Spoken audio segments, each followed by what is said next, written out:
Hello friends, आपका स्वागत है आपके अपने यूट्यूब चैनल स्टडी टॉपिक 2.0 पर। फ्रेंड्स, आज मैं आपके लिए लेकर आया हूँ बहुत ही इंपॉर्टेंट सेशन रहेगा आज का सेशन हमारा जो है वो यूपी टेट 2022 अभी जो एग्ज़ाम आपका 23 जनवरी को होने वाला है, उसके लिए ये सीडीपी का सेशन रहेगा। आपका सीडीपी के आपको यहाँ 30 क्वेश्चंस देखने को मिलेंगे। फ्रेंड्स, 30 क्वेश्चंस देखने को मिलेंगे और आपका ये जो पार्ट रहेगा ये पार्ट रहेगा फर्स्ट। ओके फ्रेंड्स, आपको इसमें जो 30 क्वेश्चंस मिलेंगे ये 30 क्वेश्चन तो वेरी इंपॉर्टेंट क्वेश्चंस रहेंगे। अगर आप हमारे सभी सेशन कंप्लीट तरीके से ले लेते हैं तो आपके सीडीपी में 20+ नंबर इन्हीं सेशन से आपके आ जाएंगे पक्का। चलिए फ्रेंड्स, बिना किसी देरी किए हुए शुरू करते हैं। फ्रेंड्स, आज का हमारा सबसे पहला प्रश्न है, विश्व में पहली बार मनोविज्ञान की प्रयोगशाला किसने, कब और कहाँ स्थापित की। ठीक है फ्रेंड्स, हमारा आंसर है इसमें विलियम वुंट ने। कब की? सन 1889 में। कहाँ? जर्मन के लिप्जिग शहर में। ठीक है, चलिए प्रश्न हमारा अगला प्रश्न है, प्रश्न नंबर 2 है, किस विद्वान ने बच्चों की अंतः क्रियाओं को उनके विकास का मूल आधार माना है। बात करें हम किस विद्वान ने बच्चों की कैसी क्रिया, अंतः क्रियाओं को, तो फ्रेंड्स हमारा आंसर होगा लेव बाइगोत्स्की ने माना है। चलिए अगला हमारा प्रश्न है, प्रश्न नंबर 3 क्या कहता है, किस विद्वान ने नैतिक विकास की अवस्था के सिद्धांत का प्रतिपादन किया। तो अगर बात करें हम नैतिक विकास की, तो नैतिक विकास का जो प्रतिपादन किया था वो किया था हमारा कोहलबर्ग साहब ने। तो हमारा आंसर है इसमें लॉरेंस कोहलबर्ग। हमारा अगला प्रश्न है, प्रश्न नंबर 4, पियाजे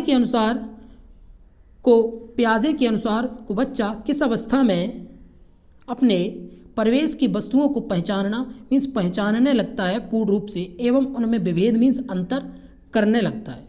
तो फ्रेंड्स, वो जानने लगता है कि कौन हाथी है कौन घोड़ा है, वो ये पहचानने लगता है कि कुत्ता और बकरी में वो भेद करने लगता है कि कौन बकरी है और कौन कुत्ता है। तो फ्रेंड्स, वो हमारी एज क्या रहेगी, वो हमारी एज रहेगी पूर्व संक्रियात्मक अवस्था। पूर्व संक्रियात्मक अवस्था हमारी जो रहती है उसकी जो एज ड्यूरेशन है वो 2 से 7 वर्ष रहती है। ठीक है, पियाजे की बात करें तो पियाजे ने अपना जो संज्ञानात्मक विकास का सिद्धांत दिया और उन्होंने मानसिक अवस्थाएं जो बताई वो 4 अवस्थाएं बताई।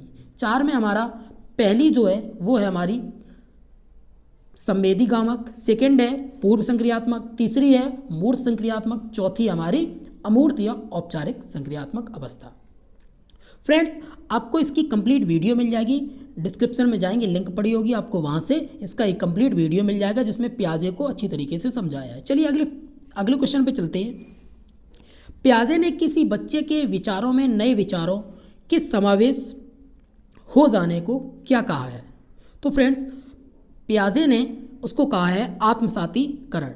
ठीक है, आत्मसातीकरण। चलिए अगला हमारा प्रश्न है, प्रश्न नंबर 6 क्या कहता है कि बच्चों में आधारहीन आत्मचेतना का संबंध उसके विकास की किस अवस्था से संबंधित है। बात करें हम बच्चों में आधारहीन आत्मचेतना, ठीक है, अगर बात की जाए आत्मचेतना की तो वो हमारी अवस्था रहती है किशोरावस्था। ठीक है, चलिए अगला हमारा प्रश्न है कि बच्चों के विकास से संबंधित निर्माण एवं खोज का सिद्धांत किस विद्वान ने दिया। बात करें हम निर्माण एवं खोज का सिद्धांत किसमें, बच्चों के विकास से संबंधित, तो ये हमारा दिया था जीन पियाजे ने। हमारा आंसर हो जाएगा जीन पियाजे। हमारा अगला प्रश्न है कि लॉरेंस कोहलबर्ग द्वारा प्रतिपादित नैतिक विकास के अनुसार पूर्व नैतिक अवस्था की अवधि है। बात करें हम पूर्व नैतिक अवस्था, ठीक है, तो पूर्व नैतिक अवस्था की जो अवधि है वो है हमारी जन्म से 2 वर्ष। चलिए अगला हमारा प्रश्न है कि बुद्धि के पदानुक्रमिक संरचना सिद्धांत किसने दिया। बुद्धि का पदानुक्रमिक संरचना सिद्धांत किसने दिया, तो ये हमारा दिया था फिलिप वर्नन ने। ठीक है, हमारा अगला प्रश्न है कि बुद्धि का एकीकृत संरचना सिद्धांत किसने दिया। अब ये आ गया बुद्धि का एकीकृत संरचना सिद्धांत जो दिया वो दिया जेपी गिलफोर्ड ने। हमारा अगला प्रश्न है कि ईर्ष्या भावना कौन सी अवस्था में पैदा होती है, एक दूसरे के प्रति जलन कब पैदा होती है। तो फ्रेंड्स, जो ईर्ष्या है वो हमारी आ जाती है किसमें, बाल्यावस्था में। हमारा अगला प्रश्न है कि प्रश्न नंबर 12 क्या कह रहा है कि स्वप्रेम मतलब खुद से प्रेम, अपनी वस्तुओं से प्रेम की अवस्था कौन सी अवस्था होती है। तो बच्चे जो हैं वो कैसी कौन सी अवस्था है जिसमें वो अपनी वस्तु किसी दूसरे को नहीं देना चाहते, तो वो अवस्था आपकी हो जाएगी 0 से 2 साल, मीन्स बोले तो शैशव अवस्था। शैशव अवस्था में बच्चे क्या होते हैं, स्वार्थी हो जाते हैं, उन्हें सिर्फ अपने आप से मतलब रहता है, किसी दूसरे से मतलब नहीं रहता। हमारा अगला प्रश्न है, प्रश्न नंबर 13 क्या कहता है कि सामाजिकता नापने की विधि कौन सी है। तो सामाजिकता हम किससे मापते हैं, सामाजिकता हम मापते हैं अपना सोशियोमेट्री मीन्स समाज मिति से। ठीक है, हमारा अगला प्रश्न है सोशियोमेट्री स्केल का निर्माण किसने किया। बात करें हम समाज मिति स्केल का निर्माण किसने किया, तो ये किया था हमारा डॉक्टर एडलर ने। हमारा अगला प्रश्न है, प्रश्न नंबर 15 क्या कहता है कि डॉक्टर एडलर ने कितनी क्रियाओं के आधार पर सामाजिक परिपक्वता को नापा था। डॉक्टर एडलर ने अपनी कितनी क्रियाओं के आधार पर सामाजिक परिपक्वता को नापा था। तो फ्रेंड्स उन्होंने 117 सामाजिक क्रियाएं बताई जो जन्म से लेकर किशोरावस्था तक चलती हैं। आपको ये पॉइंट अच्छे से याद करना है कि जन्म से लेकर किशोरा अवस्था तक और कितनी 117 सामाजिक क्रियाएं बताई हैं।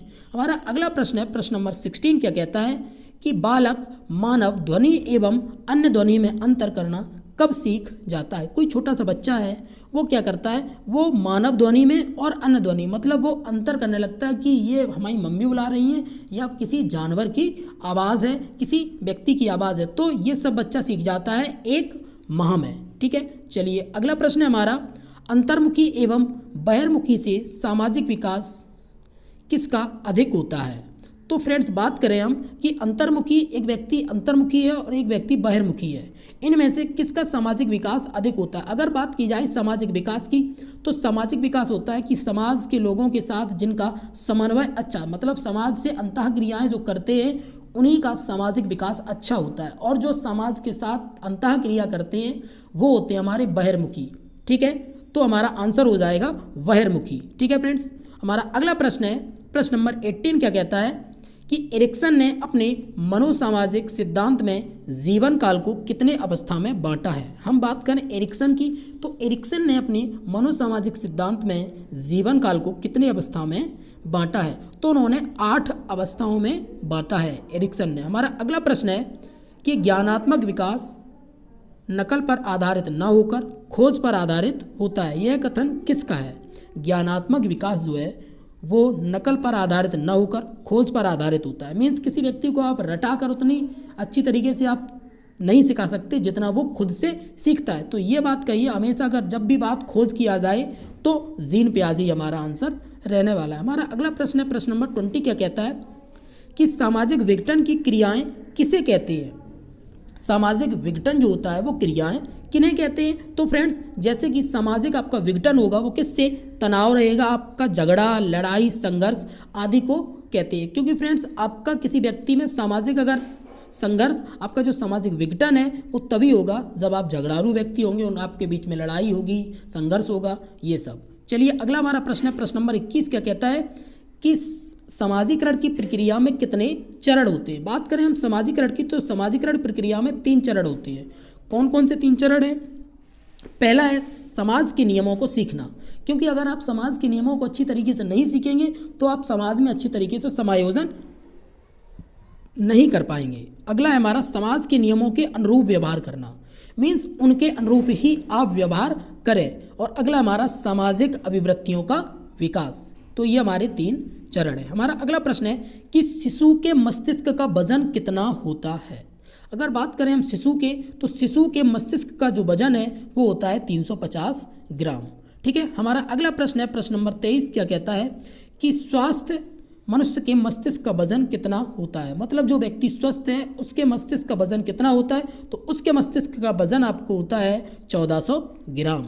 हमारा अगला प्रश्न है, प्रश्न नंबर 24 क्या कहता है कि 6 माह में बालक का वजन लगभग कितना हो जाता है। तो 6 माह के जो बालक है उसका वजन लगभग अपने जन्म का 2 गुना हो जाता है। 6 माह में बालक का वजन जन्म के समय के वजन का 2 गुना हो जाता है। ठीक है, चलिए अगला हमारा प्रश्न है, प्रश्न नंबर 25 कहता है कि 1 वर्ष में बालक का वजन कितना हो जाता है। तो 1 वर्ष में जो बालक का वजन है वो हमारा 1 वर्ष में बालक का वजन जन्म के समय के वजन का 3 गुना हो जाता है। तो आपको ये बिल्कुल से अच्छे से याद रखना है कि 6 माह में 2 गुना होगा और 1 वर्ष में 3 गुना होगा किसका, जन्म के समय का। इस बात को आपको अच्छे से याद रखना है। चलिए अगला हमारा प्रश्न है कि जन्म के समय किसकी लंबाई अधिक होती है। तो जन्म के समय की बात करें तो जन्म के समय लड़कों की लंबाई लड़कियों की लंबाई की तुलना में अधिक होती है। कब, जन्म के समय। लेकिन यही जब किशोरावस्था की बात की जाए तो किशोरावस्था में लड़कियों की लंबाई अधिक हो जाती है लड़कों की अपेक्षा। हमारा अगला प्रश्न है कि जन्म के समय बालक एवं बालिका की लंबाई लगभग कितनी होती है।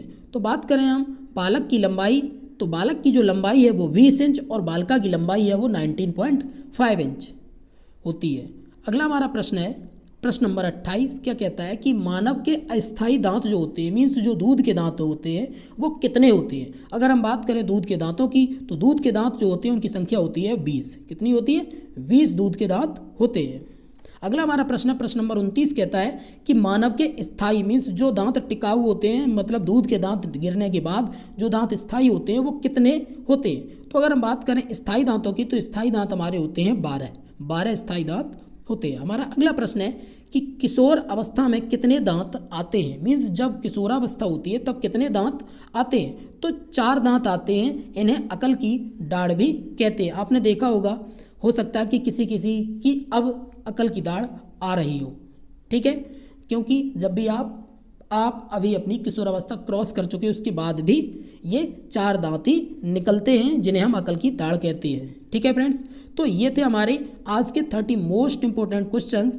फ्रेंड्स अगला वीडियो आपको बहुत जल्दी मिलेगा और आपका पूरा वीडियो देखने के लिए thank you and next video के लिए वेट कीजिएगा, आपका जल्दी ही वीडियो आएगा और परीक्षा में आपको निश्चित ही सफलता मिलने वाली है। इन सिर्फ 10 सेशंस में आपके 10 पार्ट रहेंगे और आपको 10 पार्ट में बहुत कुछ सीखने को मिलेगा। तो फ्रेंड्स अगर ये वीडियो अच्छा लगा हो तो वीडियो को लाइक कर दें और चैनल को अभी सब्सक्राइब कर लें। अगर आपको कुछ क्वेश्चन है तो आप हमें कमेंट में पूछ सकते हैं और अपने दोस्तों में इसको शेयर कर दें। चलिए फ्रेंड्स बहुत जल्दी मिलते हैं।